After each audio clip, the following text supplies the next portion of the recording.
ഗുരുഭ്യോ നമഃ. ശിവശക്തിയൈ നമഃ.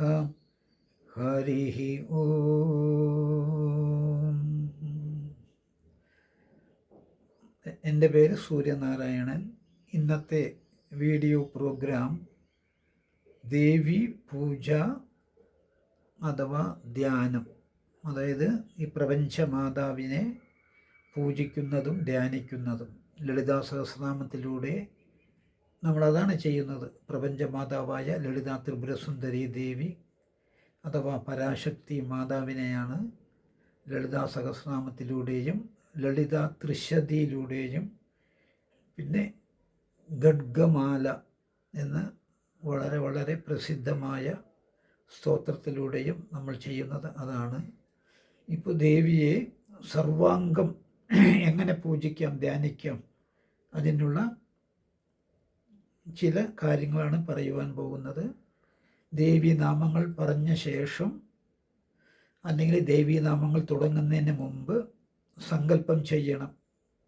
ഇപ്പം ഇന്ന് നമ്മൾ ചെയ്യുകയാണെങ്കിൽ, അതായത് തിങ്കളാഴ്ചയും പൂയം നക്ഷത്രവും കറുത്തപക്ഷ തൃതീയയും ചേർന്ന ഈ ശുഭദിനത്തിൽ ഞാൻ ചെയ്യുകയാണെങ്കിൽ എൻ്റെ പേര് നക്ഷത്രവും പറഞ്ഞിട്ട്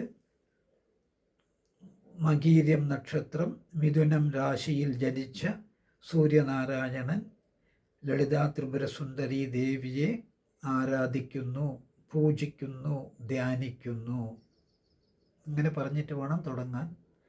ദേവിയുടെ സർവാംഗം പൂജിക്കുക, ആരാധിക്കുക, അതായത് പാദാദികേശം. അതാണ് ഇപ്പോൾ ചെയ്യാൻ പോകുന്നത്. ഇത് ദിവസം ചെയ്യണം. ഓം ഭവാന്യൈ നമഃ. പാദൗ പൂജയാമി ധ്യായാമി. ഓം ജഗന്മാത്രേ നമഃ. ജംഘേ പൂജയാമി ധ്യായാമി.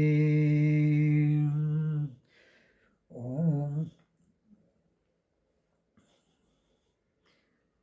മൃഡാന്യൈ നമഃ. ജാനുനീ പൂജയാമി ധ്യായാമി. ഓം രുദ്രാണ്യൈ നമഃ. ഊരു പൂജയാമി ധ്യായാമി. ഓം കാള്യൈ നമഃ. കടിം പൂജയാമി ധ്യായാമി. ഓം നഗേന്ദ്രകന്യകായൈ നമഃ. നാഭിം പൂജയാമി ധ്യായാമി.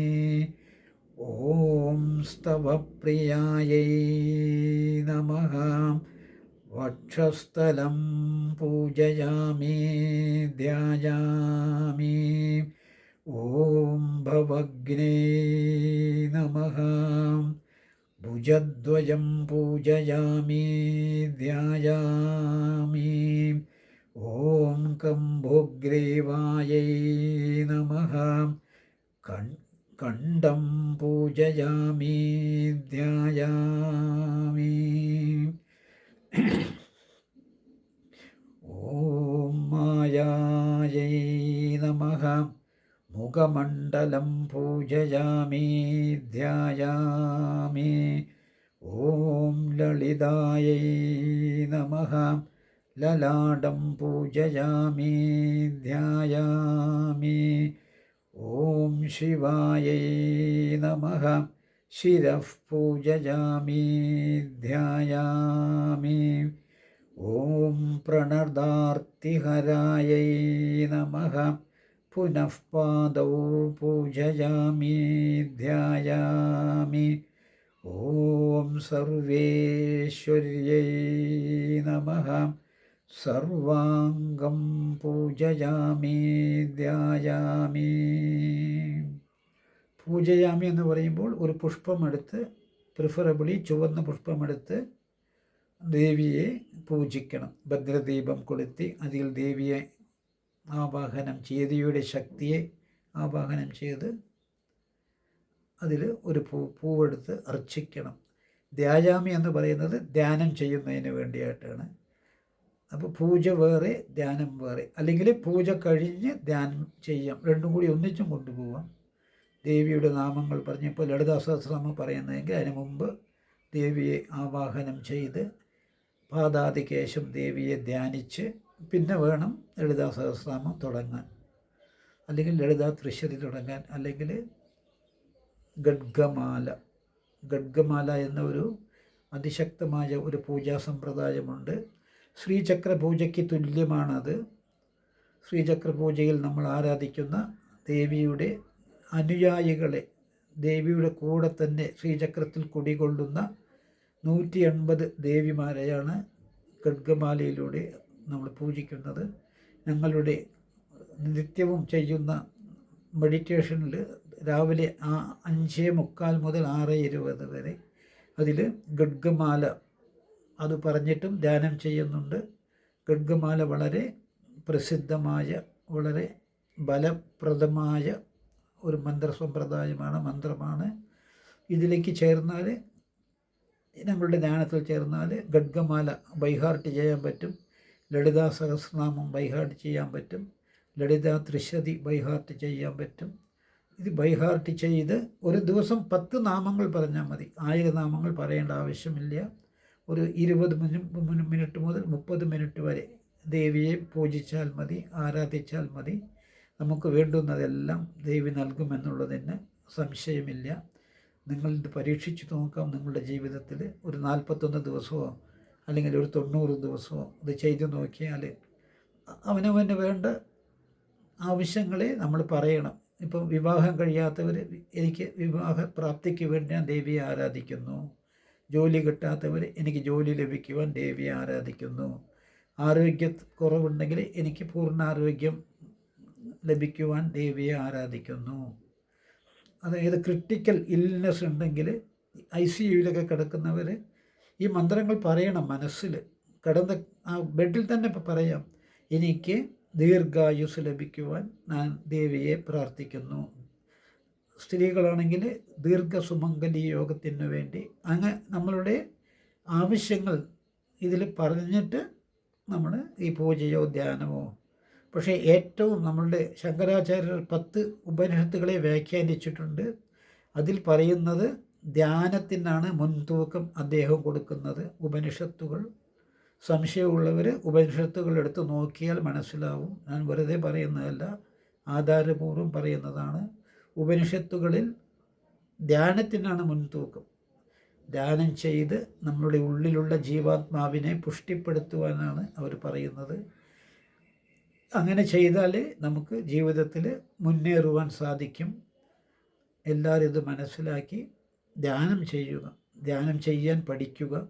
ഞങ്ങളുടെ ദിവസം ചെയ്യുന്ന ഈ മെഡിറ്റേഷൻ പ്രോഗ്രാമിൽ ഈ ധ്യാനം എങ്ങനെ ചെയ്യണം, അതിനുള്ള മന്ത്രങ്ങൾ ഒരു കൂട്ട ധ്യാനമാണ് ചെയ്യുന്നത്. It's A mass prayer. അതിൽ എല്ലാവരും ചേരുക. ഈ വീഡിയോ കണ്ട ശേഷം ലൈക്ക് ചെയ്യുക, സബ്സ്ക്രൈബ് ചെയ്യുക, ഷെയർ ചെയ്യുക. ഞങ്ങളുടെ ഈ ചാനലിൻ്റെ ഉദ്ദേശം ഈ നമ്മളുടെ ഹിന്ദുക്കളുടെ ആചാരങ്ങളെയും അനുഷ്ഠാനങ്ങളെയും കൂടുതൽ ആളുകളിലേക്ക് എത്തിക്കുക, ദിവ്യനാമങ്ങളെ കൂടുതൽ ആളുകളിലേക്ക് എത്തിക്കുക, ധ്യാന സമ്പ്രദായത്തെ കൂടുതൽ ആളുകളിലേക്ക് എത്തിക്കുക. അങ്ങനെ ചെയ്താൽ കൂടുതൽ ആളുകൾക്ക് പ്രയോജനപ്പെടും. അതാണ് ഞങ്ങളുടെ ഉദ്ദേശം. ഞങ്ങളെന്ന് പറയുന്നത് ഞാനും എൻ്റെ വൈഫും, ഞങ്ങൾ രണ്ടുപേരും കൂടി ജോയിൻ്റ് എഫർട്ടാണ് ഞങ്ങളുടേത്. ഈ ചാനൽ ഞങ്ങൾ രണ്ടുപേരും കൂടിയിട്ടാണ് ചെയ്യുന്നത്. ഞങ്ങളാലാവുന്ന ഉപകാരം ഈ പൊതുജനങ്ങൾക്ക് നൽകാം എന്നുള്ള ഒരു ഉദ്ദേശത്തോടു കൂടി മാത്രം. ഇതിൽ പണം സമ്പാദിക്കണമെന്നോ അങ്ങനെയുള്ള ഒരു ഉദ്ദേശവും ഇല്ല. എല്ലാം ഫ്രീ ആണ്. ഇതല്ലാതെ ഇമ്പോർട്ടൻ്റ് ആയിട്ടുള്ള ചില ചോറ്റാനിക്കര, അഭിരാമി അമ്പലം, ഇവിടെ ഇങ്ങനെയുള്ള ചില പ്രസിദ്ധമായ അമ്പലങ്ങളിൽ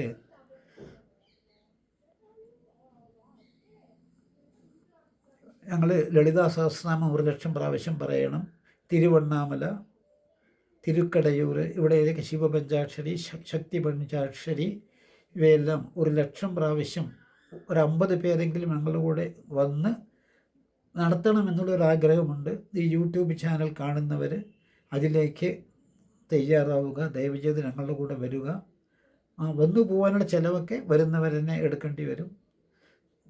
മൂകാംബിക ക്ഷേത്രം അവിടെയും പോയി ചെയ്യണമെന്നുണ്ട്. മൂകാംബികയിൽ പോയി 1,00,000 പ്രാവശ്യം ലളിതാ സഹസ്രനാമം പറയുക. അതിന് മിനിമം 30 പേരെങ്കിലും വേണം.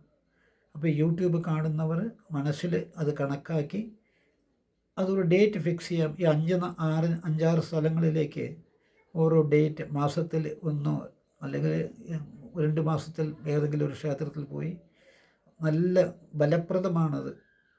2-3 ക്ഷേത്രങ്ങൾ ഞങ്ങൾ ചെയ്തിട്ടുണ്ട്. ഞങ്ങളുടെ കൂടെ ഒരുപാട് ആൾക്കാർ വന്ന് അത് തുടർന്ന് നടത്തണമെന്നാണ് ഞങ്ങളുടെ ആഗ്രഹം. ഞങ്ങളോട് സഹകരിക്കുക. എല്ലാവർക്കും നന്മ വരട്ടെ. Thank you all.